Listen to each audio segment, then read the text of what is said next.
There we are. Live, successful, I think. Yay. Yeah, I think so. All right, welcome back to whatever episode number this is. It's something. It's That's it's something plus one. yeah.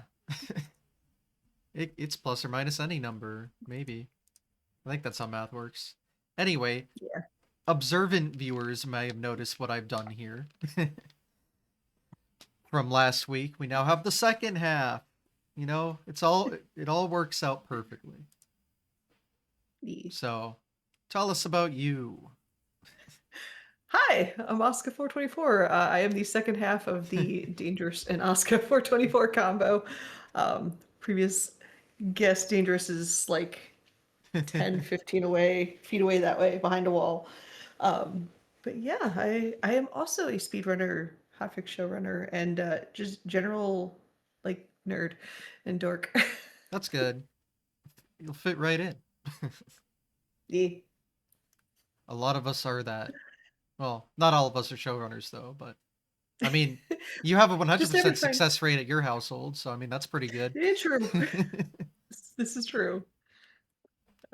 And we have some special guests in the background a little bit. Yeah, I get the doing a nice well, they're both kind of relaxing. That would be one of my co-hosts, Galahad. He's my Pembroke Welsh Corgi, and then I've got a Cardigan Welsh Corgi, Freya, who I see her tail kind of like flopping like crazy in the hallway. So she she's protecting the stairs right now. That's an She important might pop job, in so that's potentially.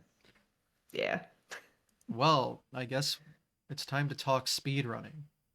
So, Yeah. it's a good topic, I think. That's why I talk about it every week for way too many weeks, but it's fine.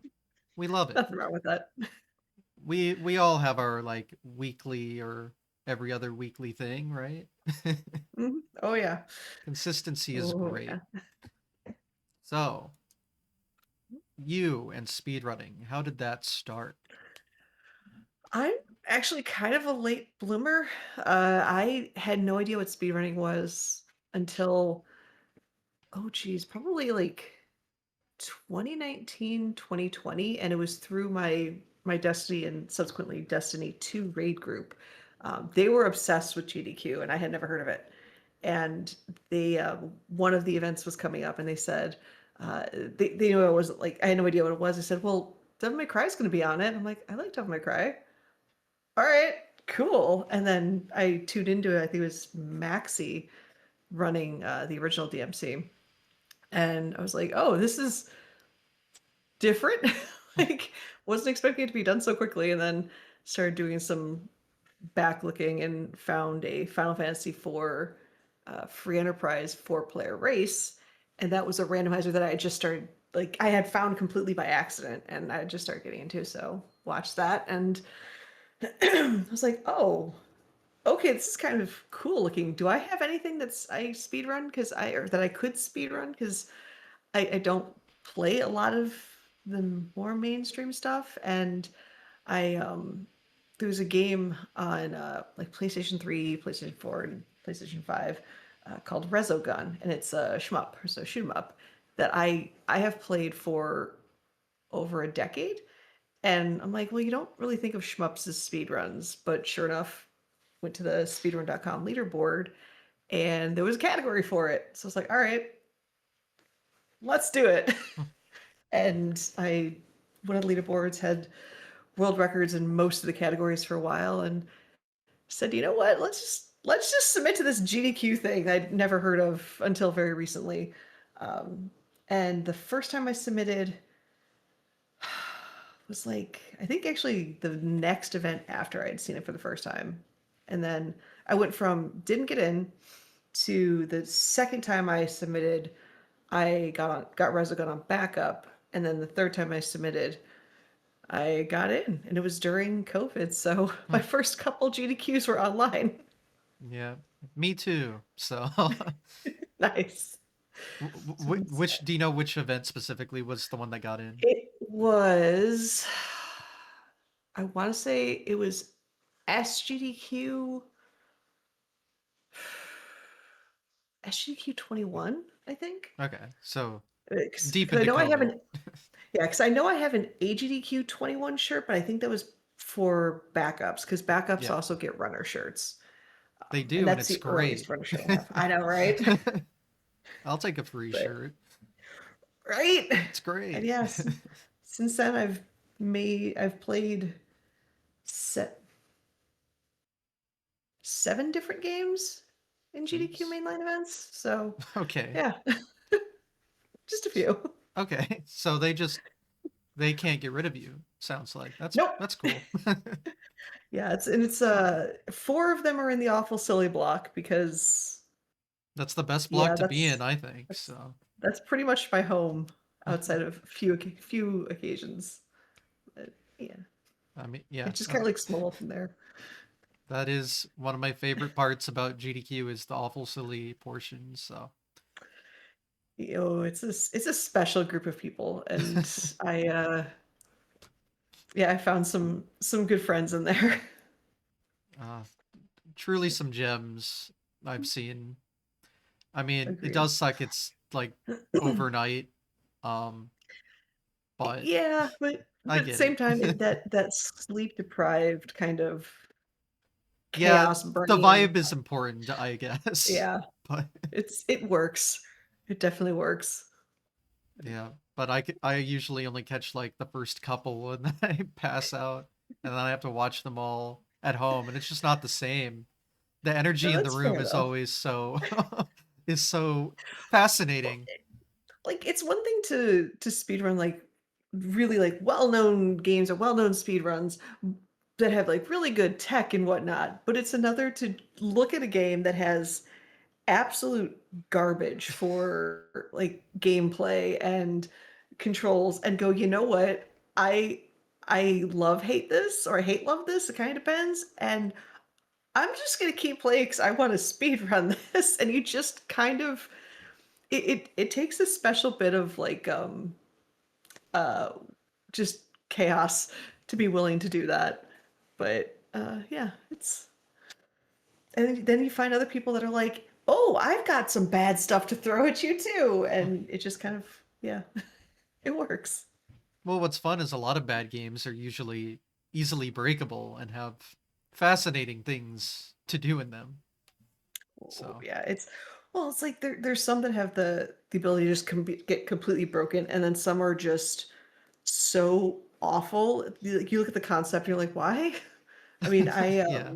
so when I when I played Resogun, was for some reason was in the call to for the upcoming run, and we started talking about bad games, and Captain Novolin was mentioned, and I'm like, I'm just going to submit it because you sound like you hate it so much, and I'm still really new to GDQ, so at the time I didn't really understand who Maikuyama was. I Oh, was just like, oh, it's just another person that's part of this group, and I remember Mike's visceral reaction to like, "Don't you dare!" I'm like, "Okay, you can't threaten me with a good time." I had never like really, I didn't really know what I was getting into, but I grabbed a copy and I was like, "Oh wow, this is terrible."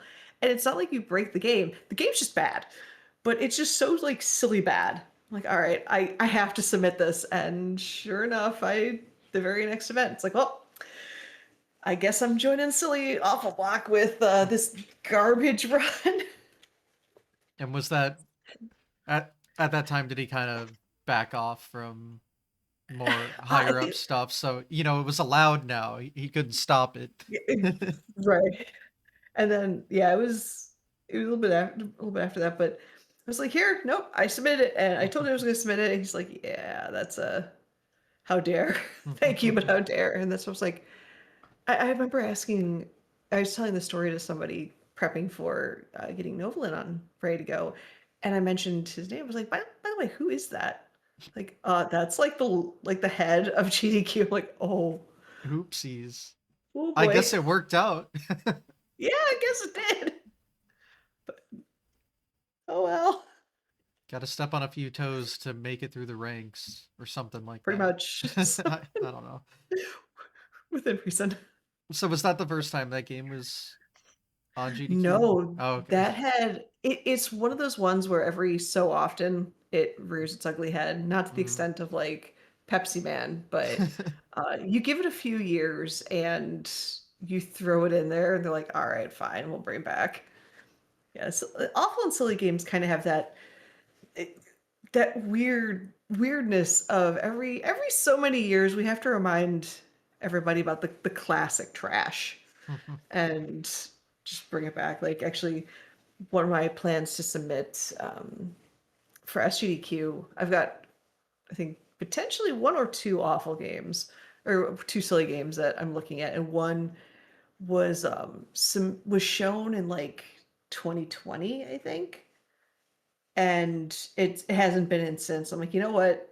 It's time this makes a comeback. There's not much different. I think I found a new little bit of a minor skip recently, but otherwise it's the same absolute jank. That's It's a good. horse going out of bounds a lot. So, Yeah. when you started getting into events, did you mainly play games to prepare for like submissions, or was there still more of a just for fun kind of aspect to it? A lot of it was for fun and kind of looking at games that I played previously and saying, can I turn this into a speed run? Do speed runs of this already exist? And just kind of expanded upon that. So as I was doing a lot of Resogun runs around, excuse me, the circuit of marathons, I was looking at like other shmups that I play, and then I started showcasing Next Machina for a lot of runs, and then or marathons. I've thought about doing Zero Wing, but then I realized that's a shmup that's a little too marathon unsafe to Mm. showcase. But at the same time, it would be amazing because for those that don't automatically know what Zero Wing is, most of them will know what the meme "All Your Base Are Belong to Us" is, and that's exactly that's from Zero Wing. That's all But you need. Perfect. yeah, that's all you need. It's just it's a shmup that is very volatile, and like there's a very strong non-zero chance that it just is it's a mercy kill because of how like rough and volatile it is. But but yeah, I was mostly playing for fun, and then I started looking into branching out to other games, and I tend to gravitate towards the non-mainline or mainstream games. I've noticed, Like more indie just because I projects or like more like lesser known stuff. both really. Okay. It's I like my whole thing is I have a hard time watching the same run every year, the same game every year. That's why I kind of have a running joke with people. It's like I'm usually most of my mainline event watching is done by like Tuesday or Wednesday, with the exception of All for Silly Block, and that's just because it's a lot of the same games. Which again, there's nothing wrong with that. The tech is still amazing. It's so cool to see like new people showcase those games, but in terms of me watching that content, I tend to not, which works because then it allows me to do more work at events now. But um, that said, like I like being able to find those games that are super cool and super fun to play and super fun to speedrun that people really might not have heard of. It's like, hey, actually check this out, especially if you're a fan of this type of game or this genre. Here's something silly or fun or challenging, and just kind of explore those other options. Mhm. So, So, what was the first game that wasn't a shoot 'em up? oh, gee, I think it was Captain Novolin. And Okay. then I went into,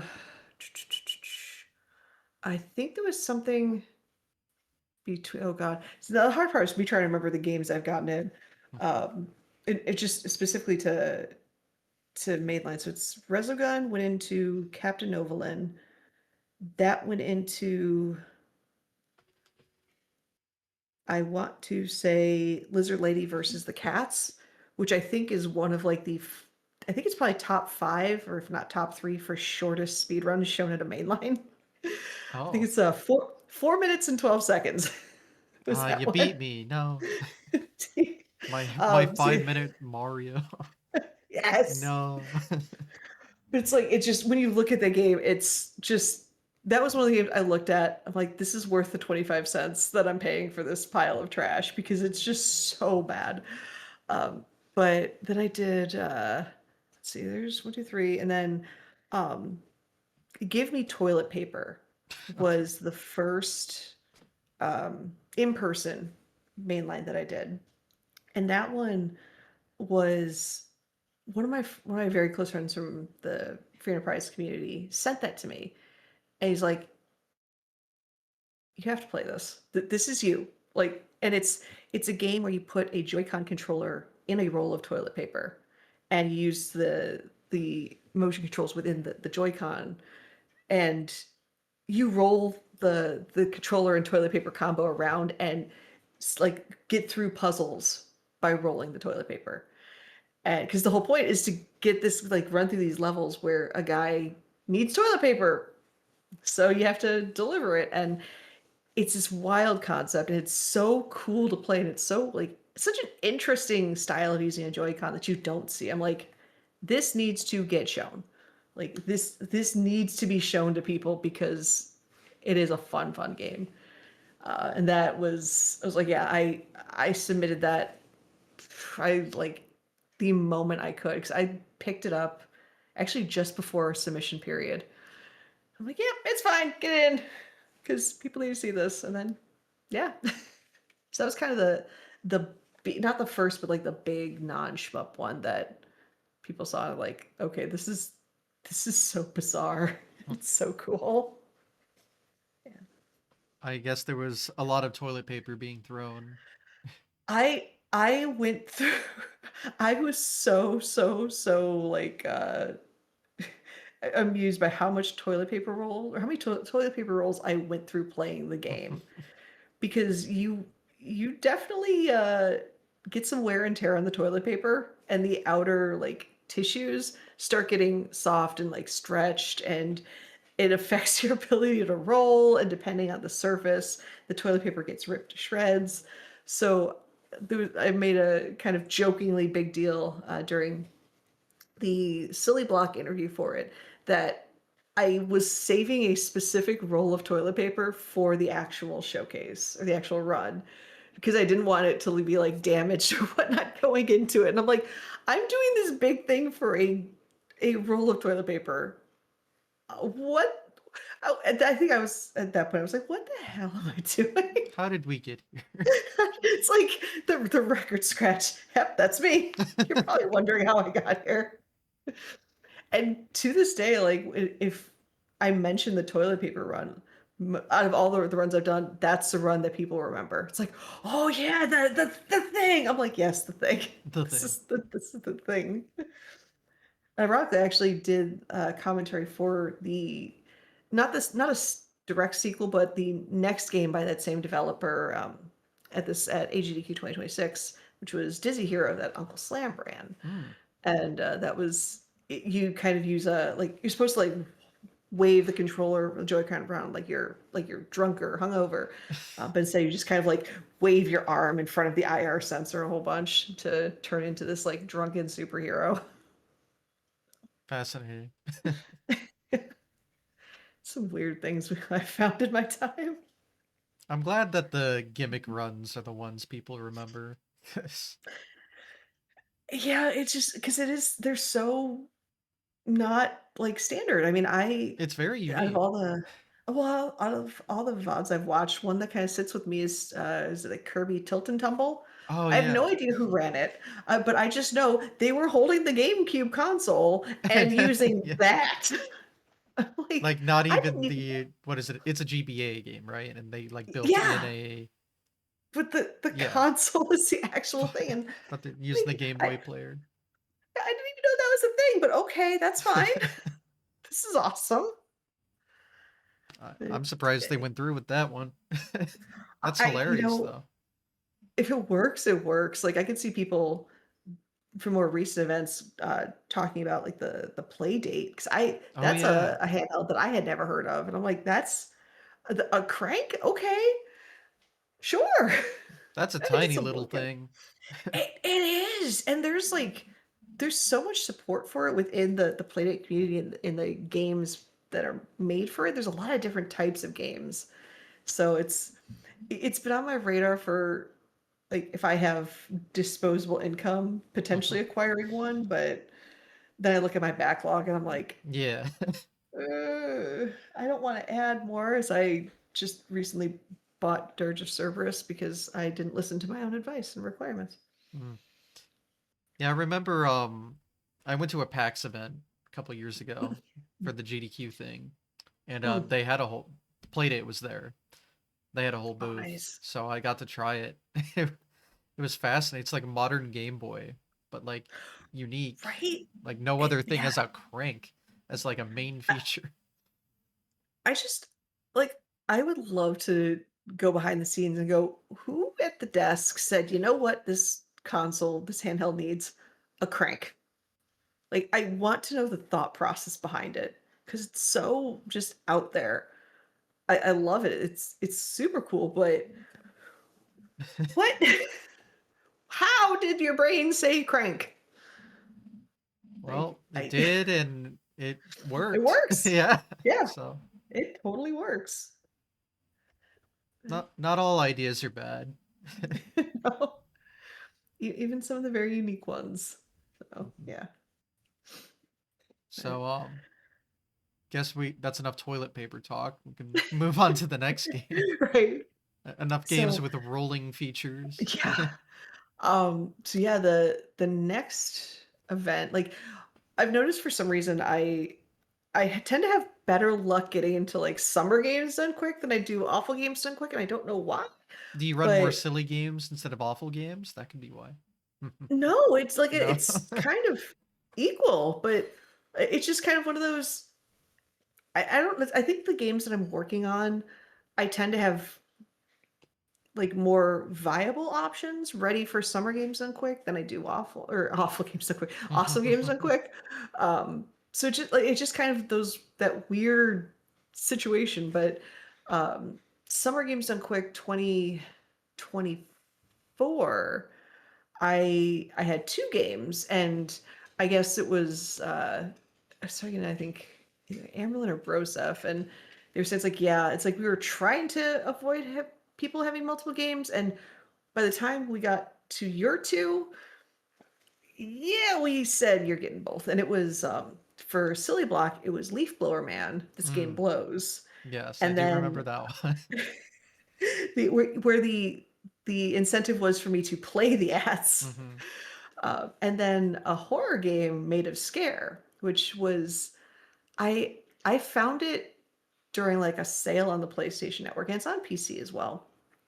But it looked so like the atmosphere looked really cool, and it's a game where all the enemies are blind and it's all sound based, and you can like you have to get past them without making a sound, and you can pretty much everything you touch in the game. It's like this giant like gunfire goes off. It's so loud. So all the enemies are like, what the heck? And they immediately start chasing you, which is fun. Mm. But like you can walk kind of stealth mode. If you're right by an enemy, your character, like there's a mechanic where you hold your breath and then you can hold it for a certain amount of time. But in the speed run, it's just you run. You just forego stealth and you run. And it's I've noticed I like a lot of RNG in my speed runs. Like having the same route day in and day out, it doesn't hold my attention as much as just fly by the seat of your pants and hope for the best. And Made of Scare, it has a route, but the enemies spawn right when the game starts. Um, and they can spawn within a certain bubble, and they start moving immediately after spawning. So while you're off somewhere else in the hotel, they're doing their own thing within like a roaming region, which is bigger than the spawning region. And then once they detect you, there is a chase region, which is even bigger. So I know roughly where everybody is going to be, but even then, someone could just be in a really weird area and I'm not expecting them. And then all of a sudden, I need to run away, and my exit is blocked by four guys that I very rarely I'll see like one or two in that spot, and I just have to constantly like rethink everything as I'm figuring it out while I'm running and making all this noise. And the best part is like there's no real way to kill any of the enemies. Like it's broken up into kind of three parts where the first is the low key tutorial, maybe a couple enemies, but nothing too bad. The second part is you get a stun that has limited charges and it doesn't fully kill them. It stuns them. And then the final third is, oh no, your stun's gone. You just have to deal with it. And on top of all of that, the PlayStation 5 version, at least, I don't know about any other versions, but the the console version has, I want to say, either a memory leak or it has issues like deloading assets. So your game will crash at some point. Like it's not a if. Your game will crash and you're trying to get through as much of the game as you can. Like and you cannot complete a game without it crashing.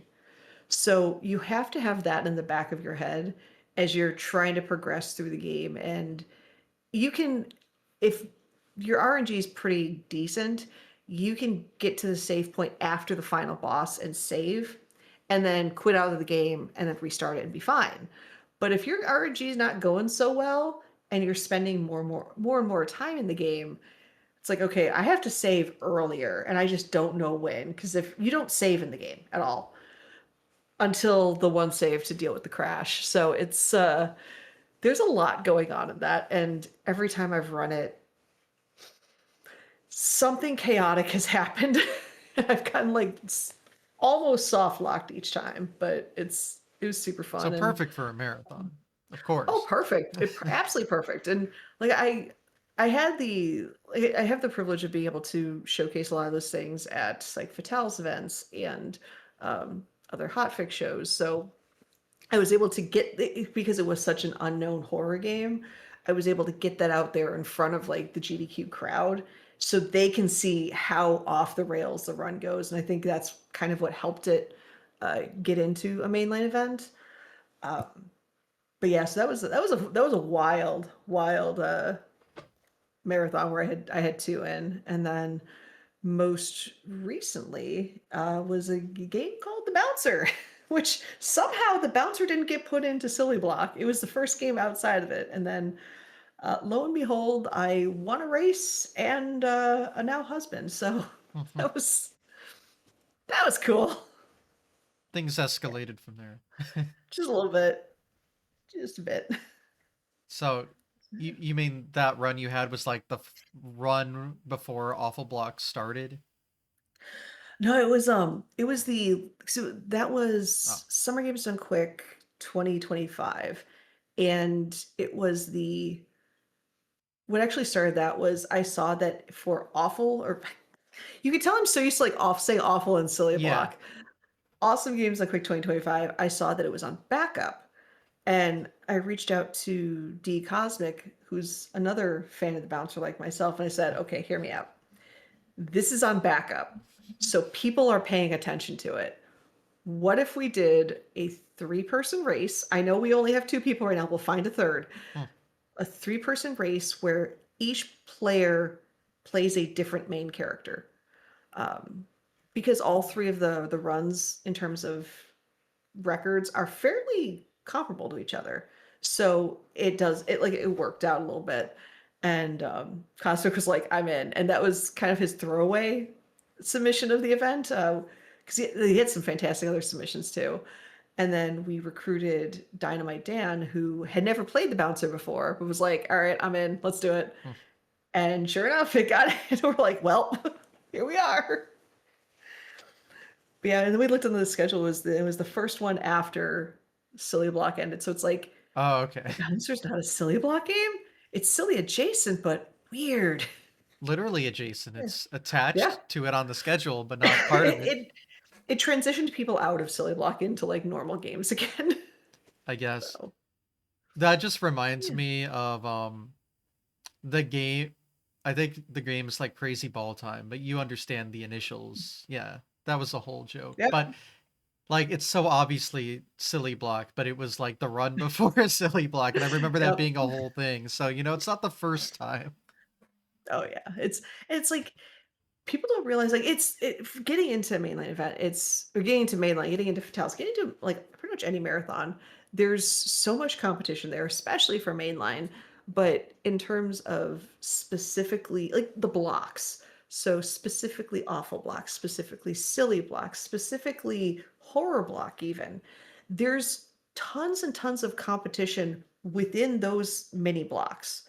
That's like when you submit a game, like if I were to one of the games I'm submitting this time around is I'm sending one a different category of Final Fantasy Type Zero. I know that can pretty much go anywhere in the marathon, probably overnight because action RPG, not really well known Final Fantasy title, so it can go anywhere. But when I submit a silly game or an awful game or a horror game, I know that it's only within a very small portion of the marathon, and that time is extremely limited.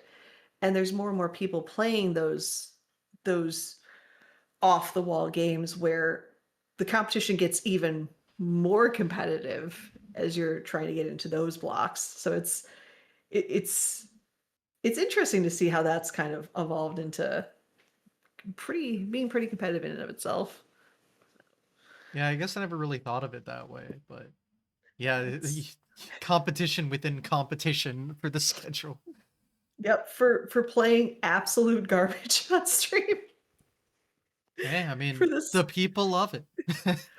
Oh yeah, and like I said, it's there's a very niche group of people that we just kind of embrace how terrible something is, and there's that like there's a sense of accomplishment for speed running a game, getting a PB, or learning a new run even, and equally for these awful and silly games that have like really like terrible controls or just bad gameplay.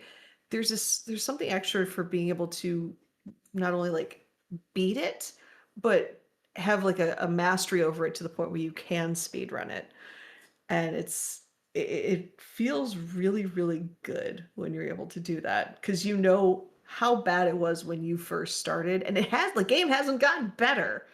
You have though, and now you get to show something off that people in the chat will be like, I could never play this game, or this game was terrible. I don't know how they're doing it. It's like a lot of time and less brain cells now than when I started with, Yeah, but it works out in the end.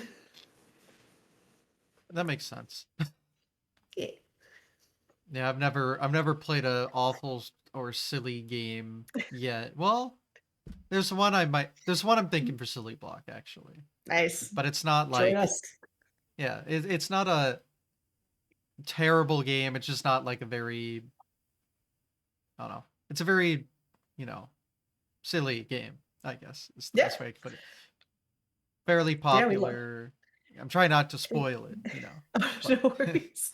At worst comes to worst, there is always BBG, Big Bad Gameathon. That's where a lot of us silly and awful players will shop for new speedruns. It's like this is the crap we're throwing at you right now, and oh, I need to play that. That is horrible, but yes. BBG, huh? BBG, Big Bad Gameathon. You It's see, to me it's that's just where bullet bill glitch, so I got a little confused. I'm too yeah, it Mario is a pilled. it's a celebration of absolute trash. And it's usually like every time the next game shows up on the list, it's like, oh no, that is horrible. Yes, I'm so happy to see it.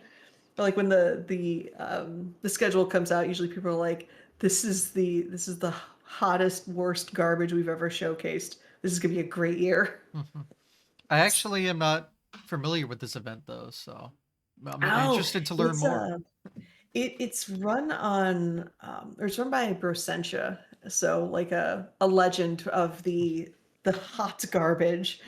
And yeah, it's you submit your trash. You submit terrible games, silly games, questionable games, and it's like um the FMV based games. You'll see a lot of those on there, and like anything you could see in an awful or silly block in a mainline event, it has a home in BBG.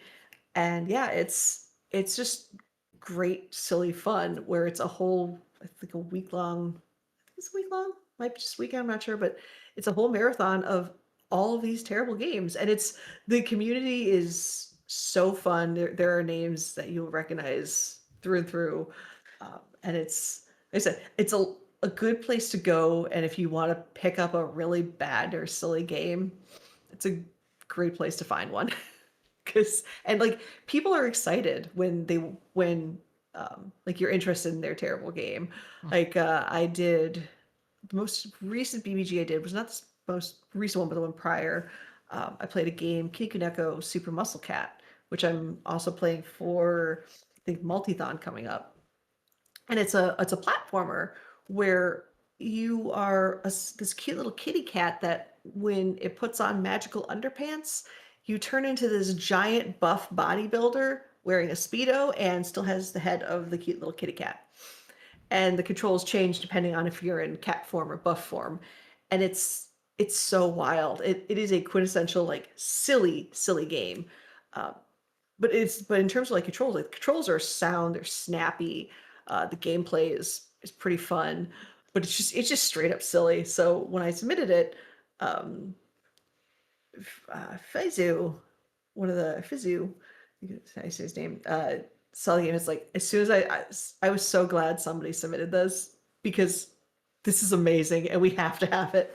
I'm like, yeah, it's pretty awesome. So yeah, it's like it's just fun seeing like of like these weird games everyone plays, and then also people going, "I am so happy you're playing this because we need to talk and we are now best friends because we played this terrible thing, this silly thing." It's great. So yeah, it's usually I want to say the second half of the year that BBG happens. So definitely we start seeing it on the social media feeds popping up. Definitely check it out. So is it once a You'll get year? some. It is a once a year. I don't think the world could handle Hmm. multiple BDGs in a year. That's fair. That's be So interesting. is it a like 24-hour event or I believe so. Yeah, wow? yeah. And it's run pretty well. It's he said it's Brosench's crew, and they've got it down pat, especially since they're used to showcasing Kusa Grande, which is a Hmm. tournament of just like everyone plays blind awful games. Yeah, That's that's in the another one. tournament room every event. Yeah, Why was that so it's hard? and there's an annual Kuso like online event where it starts off and it's huge. Like if as long as you have, I think the like a retro arch uh on your computer, you're good to go. And it's like it's worth checking out just just because of how fun and silly it is. You start off in the first round, it's like you'll play in groups of four, and first place gets like 10 points, second place gets like seven, um, third place gets like three, and then fourth place gets like 1 point or something. And you play like three or four games with random people, and then the top scores move on to the next round. And how it works is when you get into your lobby and you're ready to play, the game master will come in and say, "Have you played this game?" And it's honor system. So like if you've played it, or if you played like a variation of it, you're supposed to let them know, and then they'll choose a separate game because they want to make sure everybody is going into this game blind. Um, and then you'll get like a little bit of a primer. It's like, here's the controls. Um, FYI, when you see this icon, know that you're supposed to jump, or when you start, go to the left, or they'll give you just a little bit so you're not just completely stuck. And then you get like 5-10 minutes to kind of tinker around with the controls in like the very starting area. And then when you go live, it's a 3, 2, 1 go. You have an hour, and the person that gets the furthest wins that round. And like I said, you'll play some, but there's some. I've played a really bad Splunky game. There was a version of Mega Man that was only keyboard and mouse controls, and terrible ones at that. Was it one of the Um, DOS games? no. Because I I am familiar with those. Those are some classic Yes, awful block the shenanigans. DOS ones are amazing to play. This one was terrible. Oh, okay. So Um, somehow even worse. yeah, even worse. And I got hit with a legendary awful game, the Super Nintendo Wizard of Oz. Oh my And every god. so often, yeah, it's the four of us. It's one of those. As soon as the game master came in and said the game, I immediately typed, "I've never played this game, but I am very well aware of this game. How dare you do this to us?" I would watch And Darbian speedrun that all the time, like 4 or 5 years ago. it's oh my God. And it is just wildly difficult. Like Hmm. I gain so much respect for anybody to that has played that and beaten that. And to be able to submit a game as a game master, the requirement is you had to have beaten it. So you can't just like throw out absolutely terrible stuff without having beaten it yourself. It doesn't have to be within an hour. It's just if you've beaten the game, you can submit it as or you can submit it as punishment to the runners. And with when the actual like stream feed shows like officially shows the game, of course everyone says oh no or oh god I'm so sorry in chat. It's just kind of tradition. But when like a legendary awful game comes out, as soon as I remember watching the VOD back and they announced the Wizard of Oz, the chat just exploded. It's like, I just, why are you doing this to them? Do you just want them to suffer? And I ended up finishing second place by like maybe a half of a screen. Like there were two of us that were getting really far ahead, and then the other two were just stuck at the beginning for that whole hour. But the person that beat me was like a jump or two ahead on the actual Yellow Brick Road portion of Wizard of Oz. But it was so fun because then everyone like they'll we'll have a chat going on in the Kuso Discord of the four of us, and we could just be like venting and like screaming like why did you do this, or I hate you forever, I love you, thank you so much, but I hate you. And of course, like Brosench and them, they can see the chat, and they'll if somebody's like just venting in there or just like crying, of course they'll mention it on the stream, and it's just like, yep, they are not happy with you right now. And usually the game master's like, good, I've done my job. Successful But mission.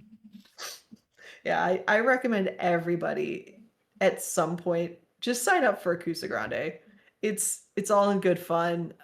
It's it's just fun. It's straight terrible fun. So It actually reminds me, because at the most recent HDQ, the tournament room's in the same room as the practice room. It was just on the other side. And mhm. I looked over and I saw Mario 1. And I was like, there's no way that's in Cuso Grande. And I realized it was Cosmic's The Floor is Lava ROM hack that I Yep. tested for him. And I was like, oh my god. It's a good thing I didn't Oh sign yeah. up, but I would keep looking back and they were still in like 1-1 for like 20 minutes and I was like, Mhm. it's not it's not even that hard. No, it's but yeah, you find people that have never played that and they're just like, I have no idea what's going on here. That But so that got some laughs out of me from the other side of the nice. room, but Oh yeah, and it's like the best part is when it comes to Kuso, they're like they never like make fun of anybody for not being able to do anything or not figuring out a jump. And on the rare occasions there's like a bad apple that shows up in chat, oh that gets the instant ban hammer. Because like it's not there to just like look down on people. It's just we're all doing this to have a good laugh, having a good time playing something terrible, and meeting a lot of really cool people in the process. Like there's and you'll come across some big Kuso names that are either competing or being game masters. So you'll find some names like, oh, I look up to you and now I have to race you. Awesome, let's go. yeah. I mean, everyone playing a game is going in blind, right? So sucking ass is the expected result. So Absolutely. That's why it's so fun in the chat while the game's going on because the forerunners are just like this is just wrong. This makes no sense. Or it's like my favorite one was during Splunky. Somebody I remember they wrote, you know, there's probably something really simple that I'm missing. And this was like 10, 15 minutes in. And then about a minute later, they typed, it was like dot, dot, dot. Oh, yeah, it was really simple. I feel like an idiot right now. We were just laughing about it beforehand. It was like, how did you, it was something really simple, but they were pretty much stuck in the very first area because they couldn't like jump down without dying. And yeah, it was just like little things like that are just it makes it fun. If you could sign up for a Kuso, whether it's at the online or at the mainline events or the online Kusa Grande, I think the ninth one was the most recent one. So I highly recommend people check out Kusa Grande. Yeah.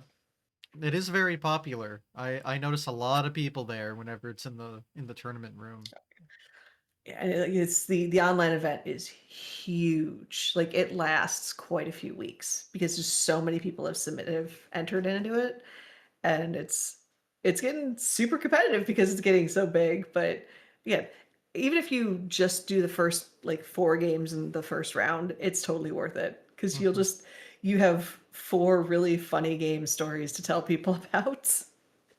Yeah. I mean, it's intriguing. Your You should do it. your pitch is working on me. I might have to finally take a look. Yeah, definitely do it. I just personally feel like it'd be more fun in the live setting in the tournament room. But Oh yeah.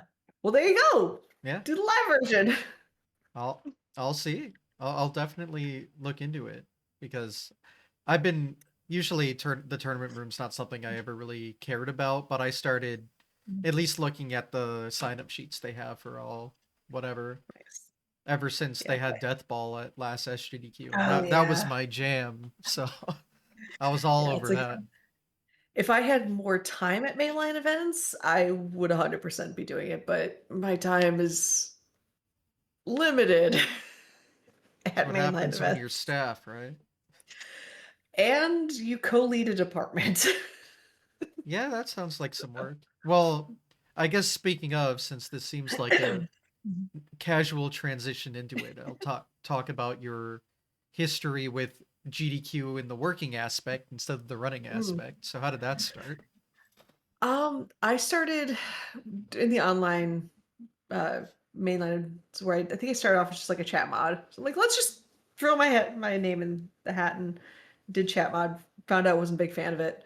And then the next event, I don't remember which one it is. I'm between Dane and I. Dane remembers the dates. I'm just happy to be here. Hmm. Like I'm terrible with dates, but I looked into hosting and I'm like, I've never hosted in a marathon capacity, but I did a lot of commentary for Final Fantasy IV Free Enterprise. Let's just submit.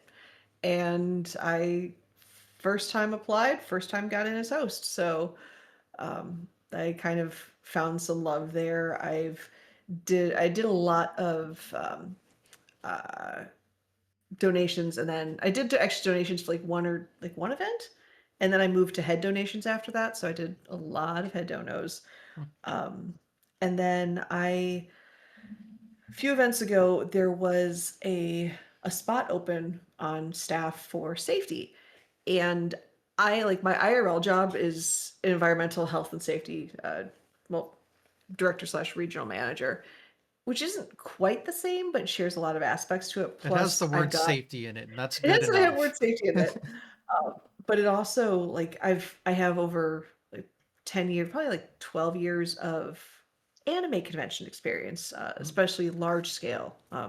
I worked an event called Anime Central for many years, and that's about like 30,000 people, 35,000 people. Jesus. And I'm used to running main events there. I started off in regular staff, worked my way up to department head, and then by the time I retired from that, I was section chief of programming. So uh, the conventions, the concerts, the masquerades, the big events, the dances, um, video gaming, tabletop, video programming, children's programming, all of that was under my domain. So I was like, you know what? Let's just I haven't done safety volunteering, but let's just apply. And I got the role. So I You sounded transferred from qualified, at least to me. yeah. So Well, it's what's so interesting is talking to Ellipsis, who's the other co-lead of safety back then, or currently that, but I was talking to Ellipsis back then. Every member of safety staff, and there's 8 of us, two co-leads, and then 6 regular staff. Every single one of us has a slightly different background that as a whole like create this total safety package. And something that was missing from safety staff was actually somebody with convention experience or just event experience as a in general outside of mainline, and I fit that bill perfectly, even though I had never volunteered for safety before. And Ellipsis goes, yeah, I got the safety staff position and I had never volunteered either, so I'm like, yay. I'm not the only one. So I had to give up head donos, which is really fun, and I highly recommend donations to people. But I still do hosting. This most recent HDQ is, I think, my 6th time behind the mic. But yeah, I did safety staff for one event, and then I ended up getting promoted to safety co-lead. So that's where I've been since then. And it's one of those roles where it's not just a during event role. It mm, is, it's all year. It primarily focuses on the mainland events, but there's stuff that goes into the works pretty much right after an event's done. Like I'm low key working on some updated policies for SGDQ based on things that have happened at AGDQ, um, and like the new health policy that was like I pretty much wrote the foundation for that, and then Ellipsis and Ashley, who's the business director of GDQ, then kind of co-opt updating it to the iteration that's in currently. So it's a lot, but otherwise, like on the at the event, um, pretty much we work 6-hour shifts, and I'm the day walker, and then Ellipsis is the night walker. So pretty much from like 5 a.m. to 5 p.m. I'm kind of the co-lead that you're likely to get a hold of. And then from 5 p.m. to 5 a.m. Ellipsis is the co-lead you're likely to get a hold of. And it just kind of works out based on our IRL schedules. But even when we're not on shift, we have to be ready to get a ping because things can happen. I've And heard stories, that's for sure. yeah, it's unfortunately the safety role. We're under some of the heaviest NDAs. Mm, Um, as you can probably that's guess, fair. there's a lot of information I know that I can't like go into, but things can happen, both mundane and serious, and we need to just be ready to be on call. And there's like usually lately there's been one big event where it's the 70 star relay, the Crazy Taxi run, the Megas concert, where the PBs run a few events back where we'll have safety staff officially on shift, and then the rest of the safety staff just shows up because we know we're probably going to be needed in some capacity. So we congregate even when we're off shift because we just know. Hmm. It's just kind of yeah, so it does take up a lot of time during the events proper, but I love it. It's such a excuse me, it's such a rewarding job. It's a lot of people sometimes see you as the villain. Like the GDQ doesn't allow fun, it's usually safety's fault. And we're just going, no, but you do Yeah. you, boo. That's fine. It's if that's what you That think. stuff I've heard We'll from do it. like, pre-COVID stuff, like when they first started getting big maybe, but I Yeah, mean, it's obviously a lot of things have changed since then in both staff and policies, so. Oh yeah, Yeah, but I don't really think of it that way personally, but yeah, it's pretty much we're the department that walks in the shadows, and we work in the shadows where we're present, but we're not like very extremely front facing like other departments are. But we still like if you need us, we will be there in a heartbeat. Uh, what's what amuses me is less amuses me more. I kind of warn people. It's like when like we do our hosting orientations, I'll say like I'll introduce who I am and go if you're talking like I love getting to meet you and talk to you, but if I suddenly have to check my phone and my facial expression completely changes, it's nothing you did personally. It's just there is something going on with safety. I need to literally run away and deal with. Mhm. And I always kind of apologize to friends and whatnot. It's like I'm sorry if I go into work mode and it's apparently people find it fascinating because I'll go from like perfectly happy and bubbly, and then I'll just like change on a dime and I go into like super serious mode. Some people find it like super cool. Some people are like that was kind of terrifying how quickly you changed. I'm like, Mhm.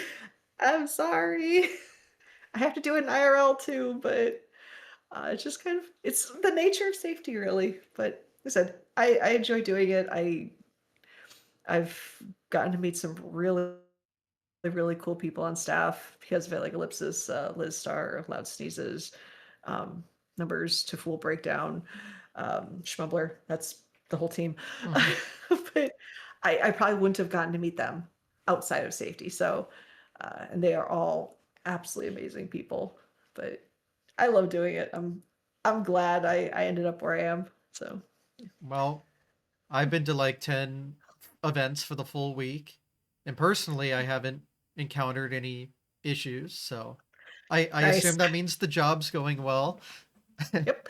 Yeah, we tell our volunteers, it sounds weird, but if you're bored, that's actually kind of a good thing. Yeah. Like we still want you to walk around and do your job, but if things are getting exciting, that's not good. That's not good at If your all. assistance is needed, that's not what you want. Yeah, and usually we're the at most in house, it's like waking up sleeping people or telling people, okay, don't take this bottle of alcohol into the Yeah. the private spaces. Go now. I've So it's certainly nodded off a little bit and had my shoulder tapped, but I'm a little yeah. surprised that's kind of like against safety. It's yeah, it's more so just keeping people safe and they can't really protect themselves Oh, or okay. be aware of their Yeah, surroundings when they are asleep. I gotcha. Okay. Plus their stuff could just walk and they wake up and like their purse is gone, Yeah, okay. their games are gone. Well, it's just funny Uh, because, I've seen pictures and heard stories of like the super early events where people were just sleeping under desks and stuff. yep. So, Oh yeah. I believe it. But yeah, we just want to it's like just head back to your room, turn on the TV and doze off in your cozy bed. Just not on this chair, please. but I don't want to move. It's like outside of that, I've like for because I do a lot of stuff with frame fatales. I've done again the chat mod, social media, did some donations for them. Pretty much these days, I bounce between games committee and host committee because those are there's staff for those spots, but then there's also the rest of the team is comprised of volunteers. Is that just So I did Fatales you're talking about now?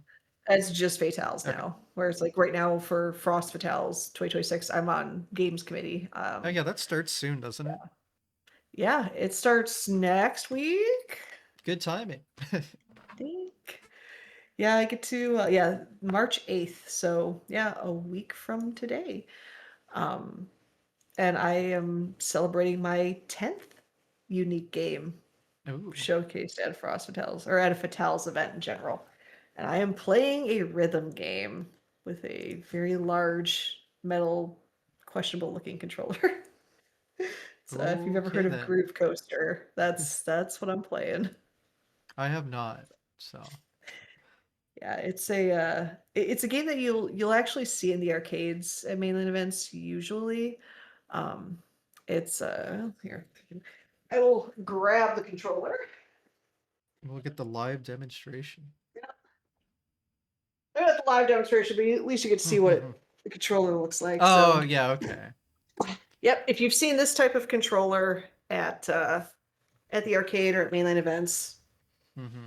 yep, that is what I am playing. And actually, for it, I have to rotate my computer monitor 90 degrees, so the aspect ratio isn't 16 by 9; it's actually 9 by 16, Yeah, which okay. makes things a little weird. But yeah, this will be fun to play. I'm doing a master showcase of it, so I'm doing it on the hardest difficulty because why not? So you've hit up the machine plenty at the events, I assume. Oh yeah, I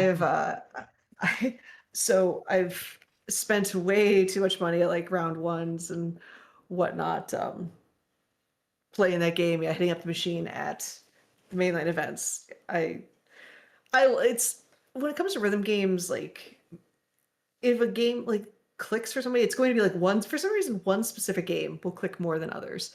And for me, it's Groove Coaster. It just I enjoy playing it. I look at the charts. I'm like, okay, they visually make sense to me. So it just kind of stuck. And then I looked up finding a controller to purchase, and yeah, I found that one. It's not cheap. Mm, Like it's I warn people it's a specific brand called Yuancon that makes top of the line rhythm game controllers, but only like invest in it if you're going to use it, because that controller plus shipping was like $400. good And lord. I'm brutally honest with people. Like it is not you're basically buying a whole video game console for that. Mm. So, but I bought it so many years ago, and I have made my money's back or my money's worth like back and then some. So, for me, it was worth it. But otherwise, like unless you've got a disposable income Mm. and or like just make sure you're gonna play it. Well, But still cheaper than buying the machine, so that's good. yeah, the machine is. I've been looking up because I've so wanted to get one, and it's like anywhere from $1,600 to 2,000 That's plus honestly a the. lot less than I would have assumed, so that's Well, not terrible. it's definitely it's not one of the bigger known rhythm games, so the Hmm. demand isn't there, but the Okay. supply is. Plus, there's also the hard drive if you want to get like the updated versions of it, and that's like another $300-400, and it's separate from the cab. Ah, So yeah, not cheap, just make it work. but No, rhythm games. Gaming is not cheap. Rhythm games are even less cheap. that's fair. They're fun. Well, unless you spend Yeah. a quarter on garbage to play in front of thousands of people, I mean, that's pretty good. Hey, you look up Lizard Lady versus the Cats, and you will understand why I was like, this needs to be showcased because it is quite literally the worst thing I've ever seen. And it plays so badly. So you've had a lot more showcases at Fatales events than mainline. Yeah, oh god, I wouldn't even be able to like I'd have to look up the GDQ VODs to look it up. But there's quite a bit of overlap between Fatales and mainline. Like Resogun's been on there. I did Final Fantasy IV Free Enterprise with my friend Dijon Ketchup. We did a race. Had a custom sprite made for that. Made a scare Leaf Blower Man. Um, Then I've done Kineco, Super Muscle Cast, Infitals, did Next Machina. I'm trying to think, did I? I'm pretty sure I did Give Me Toilet Paper. Actually, maybe I didn't. I don't know. But Mom Hid My Game was a point and click. One of my early Fatales appearances was Mom Hid My Game, which was a point and click like silliness. Uh, and then yeah, most for Flame Fatales 2025, I did Act One of Clear Obscure Expedition 33 Mm. because every once in a while I have to play a decent game. Um, So yeah, Such I a shame. did that. Yeah. Right? Um, and then yeah, Groove Coaster is the next one. So Well, should be fun. because you brought up Clair Obscur, I know that references another event you went to last year. Yes. One I I have some drama with, you know. If you know, you know. I was so okay, Fast 52. I'm gonna be real, I actually didn't apply for it. What? Okay. Now this is a story. Let's spill some tea here. I I guess there was, I don't know the backstory, but there was a drop, and they actually I low key have Dangerous to thank for this. Um, they were looking for somebody to fill the spot, and um, with like a short game, and ADEF, uh, who's GDQ staff and just well known gamer in his own right, remembered that I run Clair Obscur. So I do the Act 1 version because much like my hotfix show, I sometimes don't have time for longer speed runs, and like 30, 45 minutes was perfect. Um, so it was a short run, and um, ADEF thought I was local. In reality, ADEF was confusing myself and Dane. Mm. So that kind of worked in my favor. And ADEF reached out to me saying, hey, Fast 52 is like in 2 weeks, and we need somebody to fill a spot. And would you want to run Clair Obscur? I'm like, sure. And yeah, I think I'm part of the reason why that schedule didn't drop until the very last minute, because I was that late of an Oh. addition. Because Like I that was a huge like drama surrounding like how late the schedule. It seemed really unprofessional. yeah, I was, I think I was confirmed like a day or so before they dropped the schedule.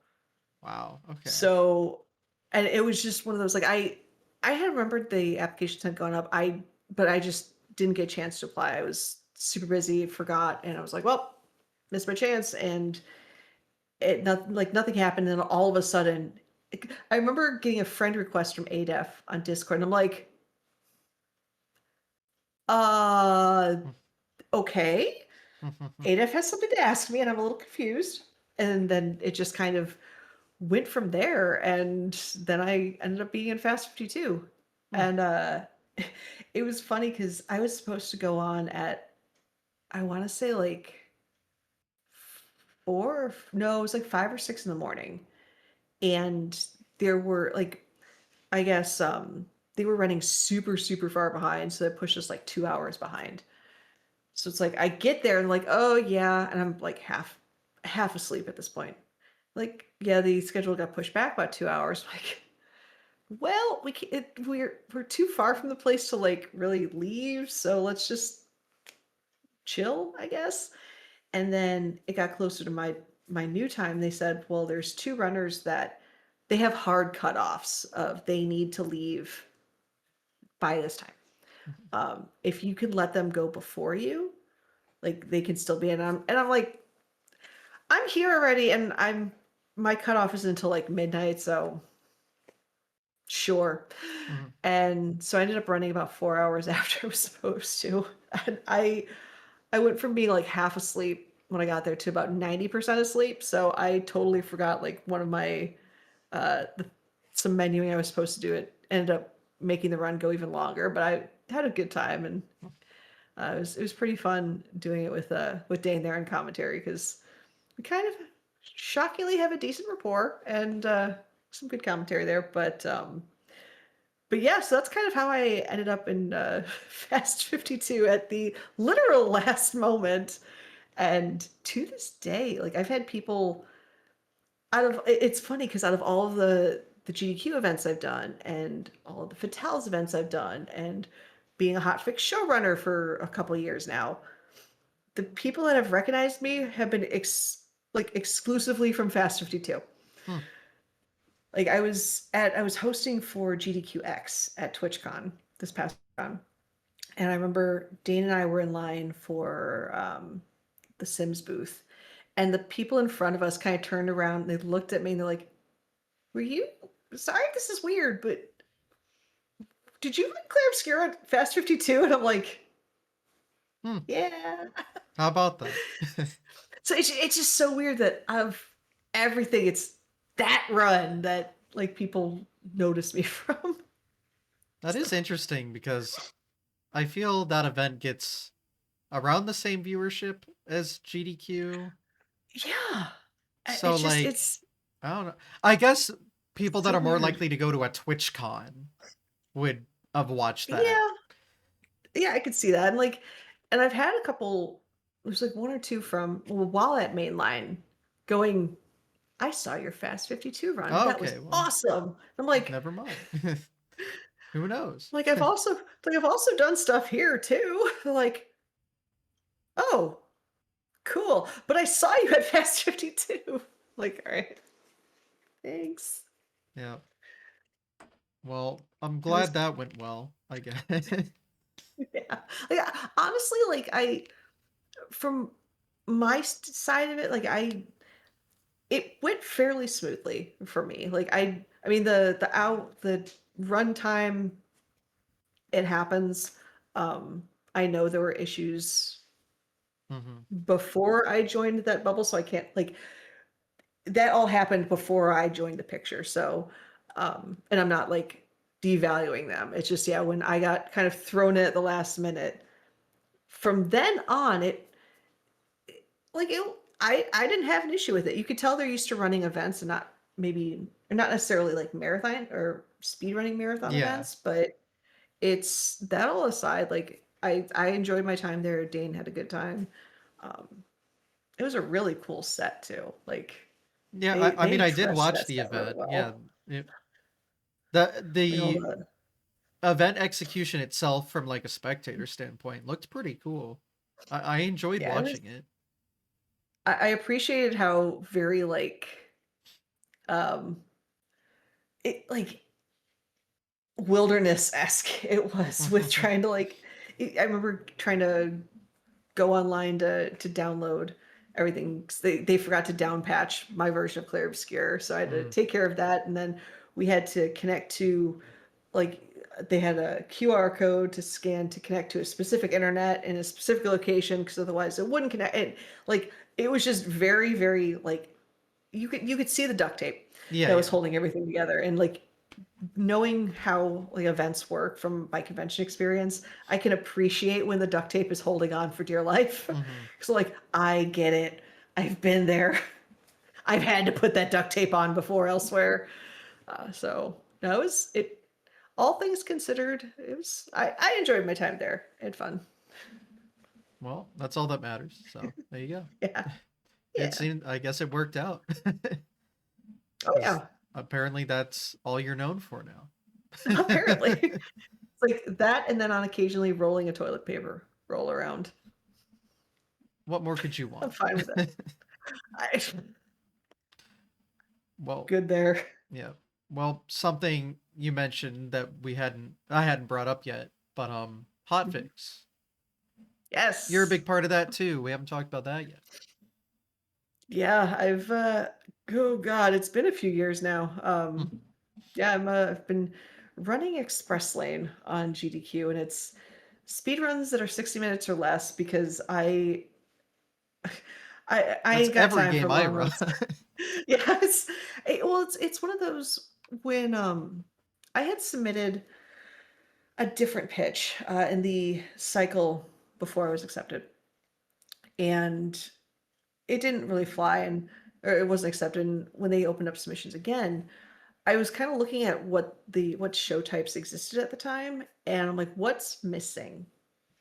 Because the big thing is finding that niche that doesn't have representation and putting a spotlight on that niche section of the speedrunning world. And I remember looking at the hotfix like schedule on one tab, and then on another monitor I had actually my speedrun.com page up, And I'm looking at all these runs that are like half hour, 45 minutes, 4 minutes.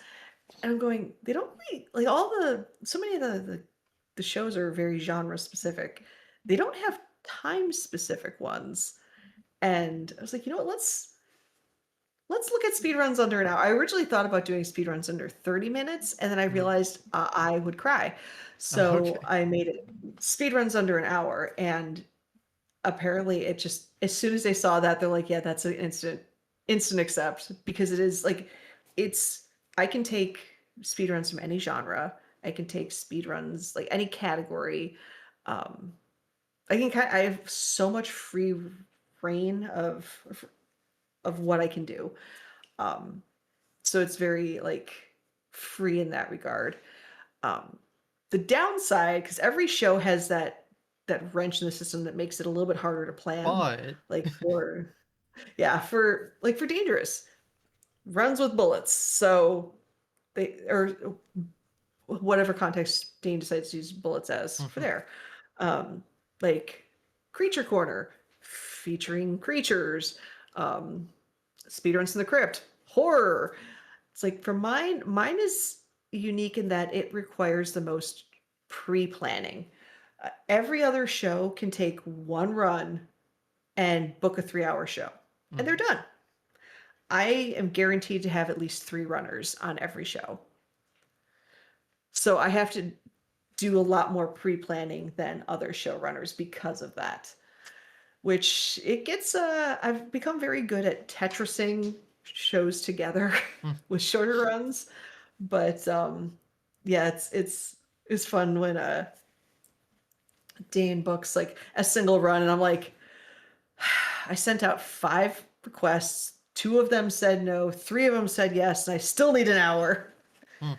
So it gets a little frustrating there, but yeah, I've gotten to show off some really cool runs that don't really get to be seen that often, and have just kind of like blown up. Like I did a 6-hour UFO 50 special where I had people that their one time estimate incorporated like 5 different games, Mm. and then did a bingo for it, and we did 2 iterations of bingo that both or each one were under an hour. I've gotten to show off Destiny 2 a few times because again, Destiny 2 are kind of how I found out about GDQ, so it holds a special place in my heart, and that's also why Mhm. that right there is the Warlock Ghost from Destiny 2, which Warlocks for life. Um, I've showcased World of Warcraft, which was fun because people tuned in. They're like, "That's a speed run?" Mm. Like, yeah. Why is this And here? I actually, well, yeah, it just and when people tune in, they see same thing for Helldivers 2. I had that on, and when people tune into GDQ and they see a game being speedrun, that when they think about it, they're like that's not a speed run. They ask questions, they get engaged, they want to know more. There's people that play the game that are like, oh my god, I never anticipated this to be on the GDQ stage. I can do this. Like, okay, this is showing me I can speed run. And like for me, kind of going back to everything at the very beginning when I was like finding out about GDQ, one thing I didn't mention was I happened to tune into an episode of The First Step with like way back in the day, and just seeing speedrunners I'd seen at peak form floundering around in Mm. games they'd never played before, and see that like everyone starts from there. I'm like, oh, that's me. Mhm. I'm there right now, and I could eventually do this cool stuff too. And um, now in my own way being able to be that first step for a lot of people, like the World of Warcraft runner, I ran into them at AGDQ this past event, and they were so excited to have that opportunity, and then now be running stuff in the tabletop room. I think they ran a Magic tournament, um, but having that experience, it was super cool. And um, yeah, it's been a few years. Like I joined with, let's see, it was Express Lane, Parallel Universe, Do All the Things, and then the now retired As Seen on TV. Those are the 4 shows that came into existence in my cycle. And it's we've seen some we've seen some downsides in hotfix. Like I was a showrunner during the hiatus, which was interesting times, but ever since I got to see a lot of other shows come into existence, like Crosshair, his special place in my heart, go figure. But yeah, it's been fun just finding more short runs to showcase, because short speed runs can be awesome too, and you can have a lot of content in those short runs, just like the big Yeah. ones. Again, all of my speedruns are pretty much under an hour. So, Yeah, it's like, for especially for me, for people that don't have time anymore to dedicate to doing those longer runs, or a lot of those longer runs, these short runs are perfect. They're just the right size, and you don't need to dedicate hours upon hours every day to practice them. mhm. And I've been on Express Lane. Yes. It was fun. and and you're always welcome back. Which I actually need to start looking into planning my show after Fatales, because so every showrunner kind of has their own way of doing things and setting things up. Uh, Dane is very good about getting shows booked well in advance. I'm not. You take the Express Lane. I I take the express lane. I'm very much the 11th hour person, but and it's just weird because I can just, it boggles my mind how I can like pull a whole show out of nowhere, like super quickly. It hasn't burned me yet. It's come close like twice, one more than the other, but yeah, it's sometimes I'm prepared well in advance. Other times not so much, but I make it work. I know the one I was in had like 9 different runs, so I assume it was like a double feature. Oh, that one, I'm pretty sure was the double feature, and I think that was actually the one where I made it speed runs under a half hour. The Mm, Express Lane, the Express I think, Express Lane. because that was that actually, no, I think that, no, I think you were on just a double episode, Mm. because the Express Lane card was, I think, 8 games. Oh, okay. Yeah, one thing as a showrunner is it's shows kind of bleed into each other Yeah. eventually. Like there's a lot of people, it's like, I know you were on it, I know you were on it, I know you were on it, you've been on it twice. Don't ask me what I had you run. Like, in a way I feel bad, but it's like there's, like I said, there's a lot of games that have been on at this point, and I commend people that have a better memory than I do. To be able to be like, oh yeah, you did this run, this category, and you did all this. And I'm like, you were on my show, thank you. I mean, That's yeah, I I remember leave it all at that that. things, all those stuff, but I did the run, so I guess it'd be weird if I Right, didn't. Y- I had to worry about exactly. one run. You have to worry about hundreds, I'm sure you've had. Yeah, I'm curious how many runs I've had at this point. 'Cause like you said, I need at least 3 per show. I've made one exception to the rule, and that was when Alan Wake 2 came out. Mm. Um, Mostly because I was very obsessed with Alan Wake 2, and it was their Christmas or New Year's. So I got it approved. I can just do ironically, like the scenic route. This was long before scenic route existed. Mm. Scenic route of Express Lane, and it was Satori Earth, I believe, did the console Alan Wake 2. Because I love showcasing consoles when I can. I'm a console gamer at heart, and I'm a I have console a gamer, so. special. It's like I have a special love in my heart for PlayStation, because I worked as a brand ambassador for them for 3 years way back in the day. Oh, So wow. yeah, There's some lore. um, yeah, it's a PlayStation forums, and not being afraid to make friends and meet people, and you end up being a brand ambassador. But the Google The, thing went off over uh-huh. there, and I was like, the every voices once are in a while she back. starts talking. Yeah, every once in a while she starts talking, and I'm like, okay, that's fine. You can be quiet. But yeah, I'm curious how many games done so far. Just a few, just a Hmm. few. But yeah, I just remember being on it. That's all I've got. Oh, no worries. It's it's fun seeing people's reactions when you reach out to them, like especially like you'll get the people that are kind of regulars on Hotfix, and how I approach them are differently. I'll be like, "Yo, you haven't been on in a while. I got a spot. You in?" They're like, "Sure." But then you'll also have the people that like they've watched GDQ and they've watched Hotfix and this is their first chance and they're just like, and they're so excited and it's like so infectiously happy. And then you'll have the people that are like, I don't know what this is. I have a question or two. And I'm like, all right, yeah, let me at them.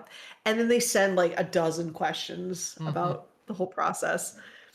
And then it just turns out it's like, oh no, I was just kind of nervous because that's a really cool opportunity. And I just wanted to make sure I knew what it was. And I'm like, that's okay, I'm used to answering it all. And but yeah, just the different reactions and the how like happy people are when they get on it. Because for so many of those people, that's hotfix is their their shot, or like maybe even just their one and only opportunity to be on the GDQ platform. Um, so it's to be able to facilitate that is super super cool. And like in addition to the to express lane, I've gotten to do a few specials. Did a puzzle party, which was one with Dane before he became a showrunner, and it was actually his idea. So I got to co-host that. I'm now, along with Sky Bills, the head of Fright Fatales, so the horror weekend for Frame Fatales people. And then there are two specials that I can't really talk about yet. One is potentially looking to be in April, and then another one is one that was I've gotten the blessing from the previous showrunner to bring this back. It happened. They did it twice, and it's going to be a 2-day marathon of sorts that is singularly unique.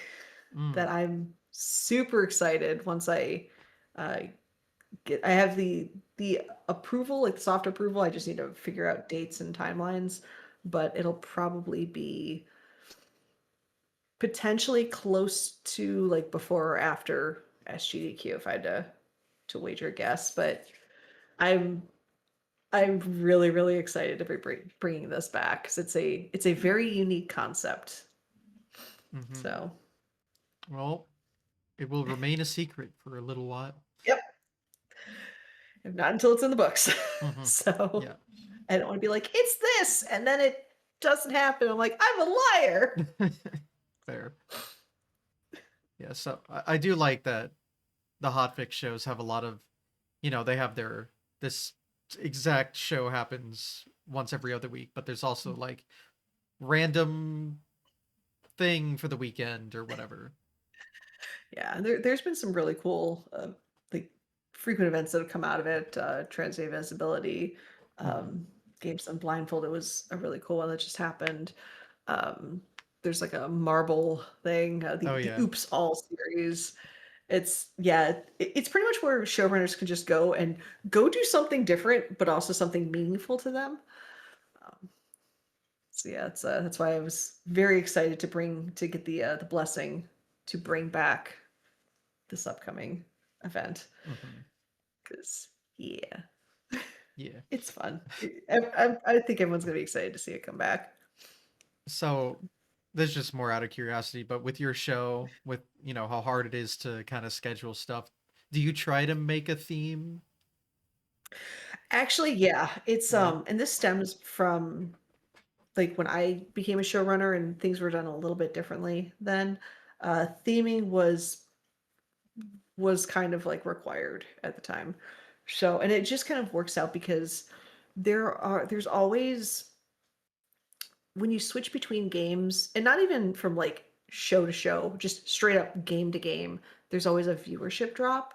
And we want to try to retain those viewers. It's not a be all end all, like, oh my God, it's not about the numbers. But we want to have people keep watching the show. And so keeping things with a fairly like consistent theme for an episode makes it easier for the flow from the first show go into the second show to go into the third show. Sometimes my themes are very much a you can tell I had somebody drop, and I'm just really pulling straws to get a theme to stick. But otherwise, like, you can, like, I'll do like Mario or RPGs, or did a Pokemon episode, or horror block games, or kind of emulate one of the other shows, which I have the, since I'm not genre specific, I can pretty much say, hey, we're having an Express Lane version of Out of the Box, or Express Lane version of like Parallel Universe. I have the ability to do that if I wanted to, or like all platformers, or all like 3D platformers. But what's kind of funny is, like, because of that, out of all of the shows, Express Lane's probably the best at, well, actually not probably the best. The previous Hot Picks manager even says, like, yeah, out of all the shows, Express Lane has the best retention between games, because it's like it's expected in Express Lane, because you know you're getting a few games instead of like one or two. And having those themes helps immensely. So, like, for those of you that are like, whenever um, the call for shows comes back out again, being able to theme is a really good ability to have, even if you don't have to worry about that and you just book a single show or single run every single show. Um, Still showing that you can like find the connective tissue to create a cohesive concept over a single show helps significantly. Do I know when the next hotfix openings going to happen? No, they don't. That's something like we don't know until it pretty much happens. But um, like, shows always, they retire, they come in, come out eventually. Like, at some point I'll retire. Everyone at some point will retire their show, so there's always going to be opening later on. Mhm. So, They have a lot of shows that run at the same time. yeah, it's it is the two shows a night, and then again, like, I share my time slot with, I don't remember who is the second show on Tuesday for the week that I'm not there, but yeah, so we get the two shows each night. Thursday tends to be a day off. And that actually stems back from just looking at viewership. Thursday tends to be the crappy day. Mm. So out of all the days, that's the lowest average viewership, even during like mainline events. Um, with Monday in a second place to Thursday, That makes sense at which least. was, yeah, I had a show on Monday. So Mm. during football season, that was great. Mm. Going up against Monday Night Football. Yep. Fun times. Out on the battlefield. Yeah. It's like, well, that's a really important game. So, all right, I'm just going to be talking to myself this whole time. It's fine. But, I mean, on average, I see the hotfix shows like always have like 4-digit viewer counts, which, I mean, oh, in yeah. my opinion, that's really good. Oh, yeah. It's like, it's admittedly, it's gone down like over the years, but Twitch Mhm. as a whole, like, the viewership has dropped. And Yeah, just like there was the so COVID many boom, and factors. then obviously that spread Right. off, and then Twitch is so big that there's so much content that it's gonna get spread around. That's just Mm-hmm. how it is.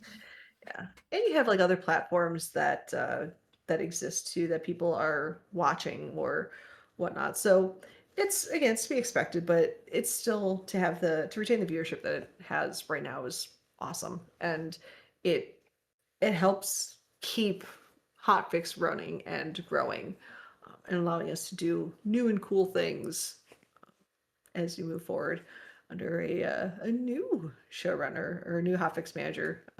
She's been in charge for a little bit now, and is a former showrunner herself. So we have somebody behind the reins that has seen it from the showrunner side and can take that into the manager side and like just help Hotfix continue to grow. So Sounds good. Well, yeah, um, have I gone over everything? Maybe.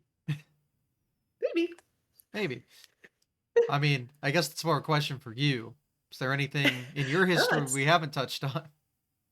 um no, I think that's pretty much it. I just kind of yeah found my way through a very unconventional genre in the terms in shmups and went from doing the pew pew pew to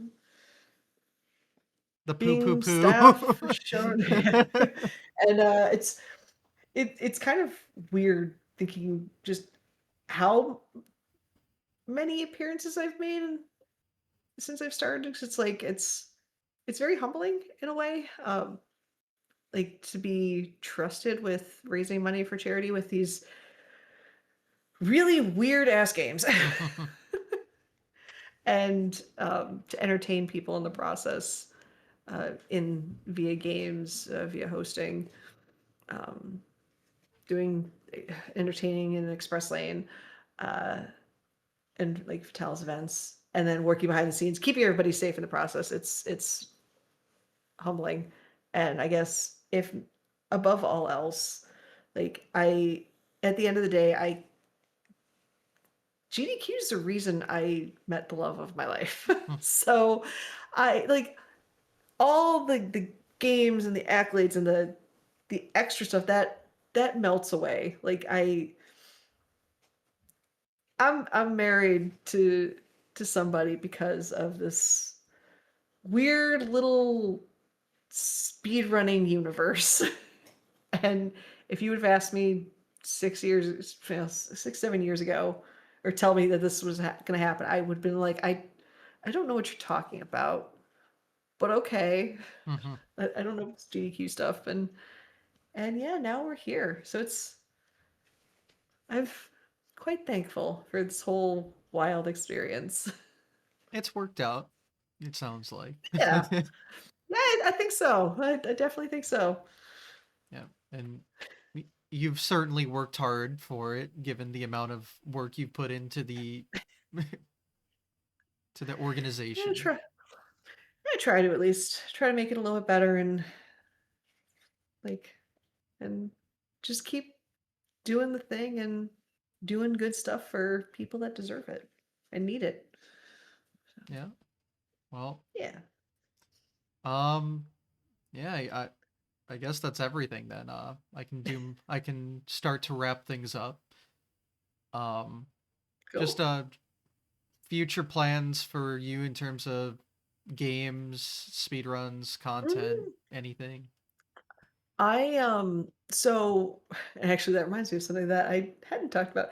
So I Okay. just finished doing up a I was a Frost ambassador for Frost Patels and just ended up over the course of two streams raised about $1,200 for the National Women's Law Center, which is super super Wow. cool. There was a team of like 13 of us that got to pre-raise money ahead of time for Frost Hotels. Mhm. Um, and it's gotten like I've always had the streaming bug that I've wanted to get back into streaming, and life said well actually no, Actually, you're but I'm busy trying with to everything. yeah yeah actually no you don't get free time to stream so I've I'm trying to do a little bit more streaming and kind of force myself to push the button even if I'm tired or exhausted or whatnot. And I'm actually probably going to stream later today with I'm going to do a blind speed run of I'm literally just following the notes.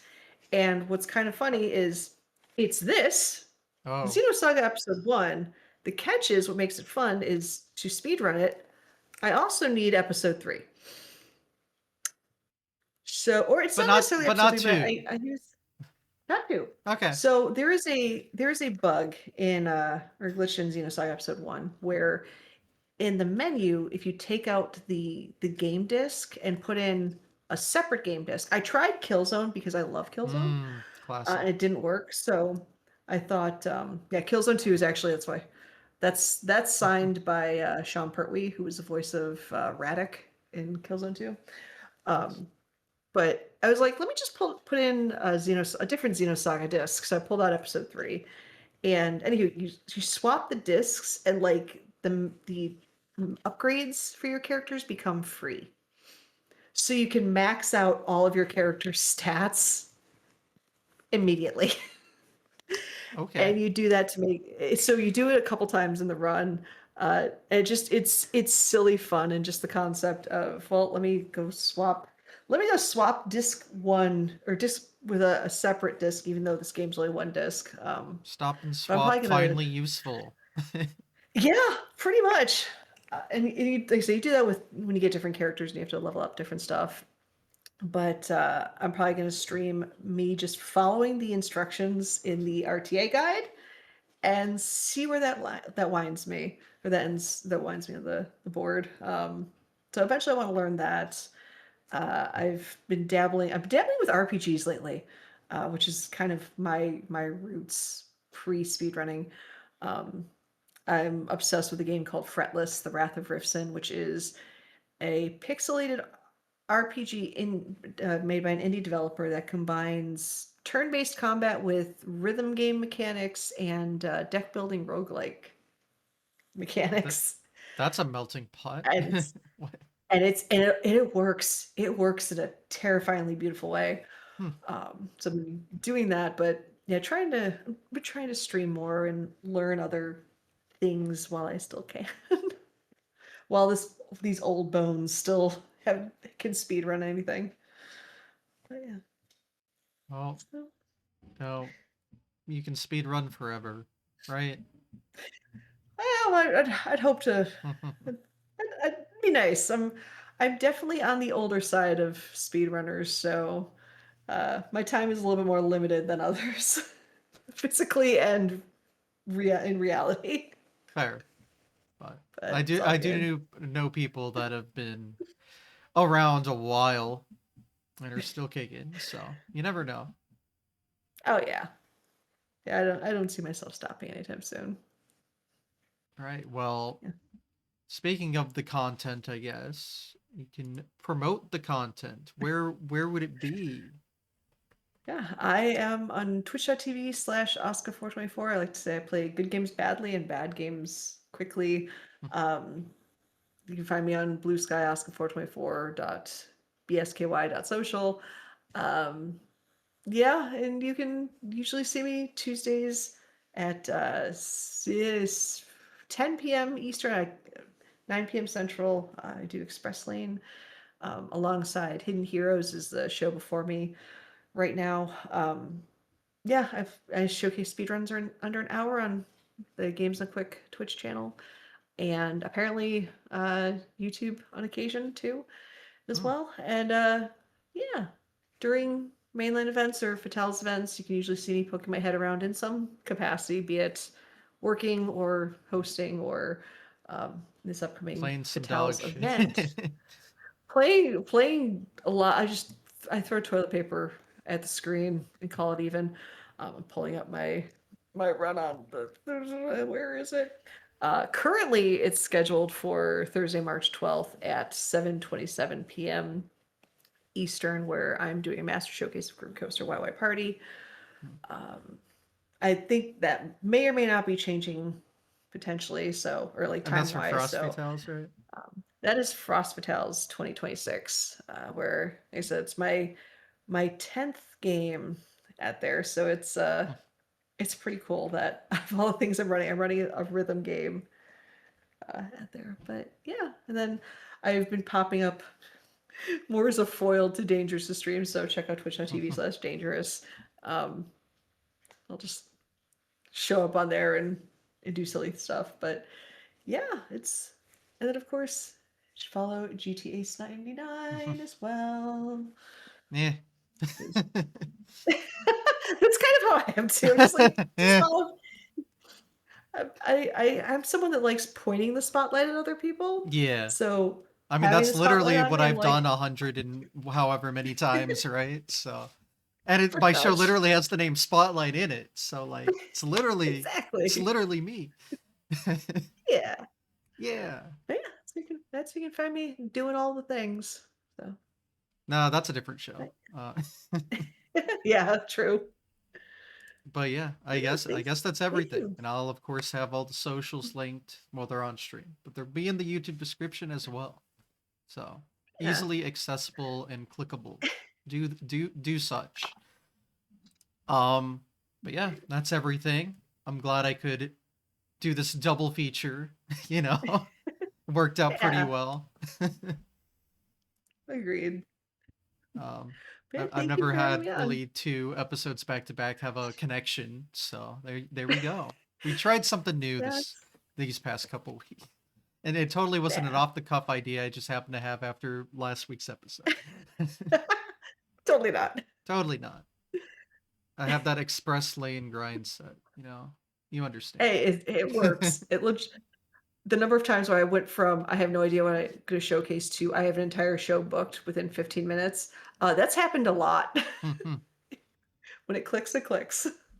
Yep, and I have my own struggles with booking talent sometimes, so when it all works out, Mhm. it's a beautiful thing. But Exactly.